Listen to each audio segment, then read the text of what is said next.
நல்லா பார்த்தீங்கன்னா 2 வருஷத்துக்கு முன்னாடி நடந்த கரிஷ்மா அவங்க கொலை பண்ண வழக்கு இன்றைக்கி, அதாவது நேற்று முடிவுக்கு வந்திருக்கு.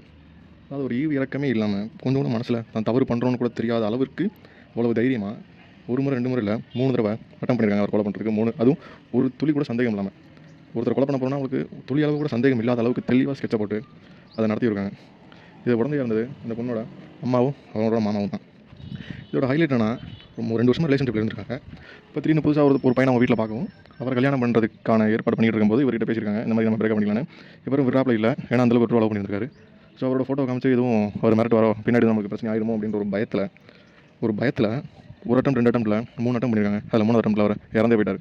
அதுவும் விஷத்தை குடிக்கிற கூல் ட்ரிங்க்ஸில் கலந்து கொடுத்துருக்காங்க. அவர் வீட்டுக்கு கூட்டிகிட்டு போய், அதாவது அவங்களோட வீட்டுக்கு வர சொல்லி அவரை என்ன சொல்கிறது ஃபிசிக்கல் ரிலேஷன்ஷிப்பில் இருக்கலாம் அப்படின்னு கூப்பிட்டு அவர் பிரெயின் வாஷ் பண்ணி அவர் வீட்டுக்கு வர சொல்லி கூல் ட்ரிங்க்ஸில் கசாயம் அப்படின்னு சொல்லி ஒரு ஹெர்பல் அதை வச்சு அவரை போட்டு சொல்லியிருக்காங்க.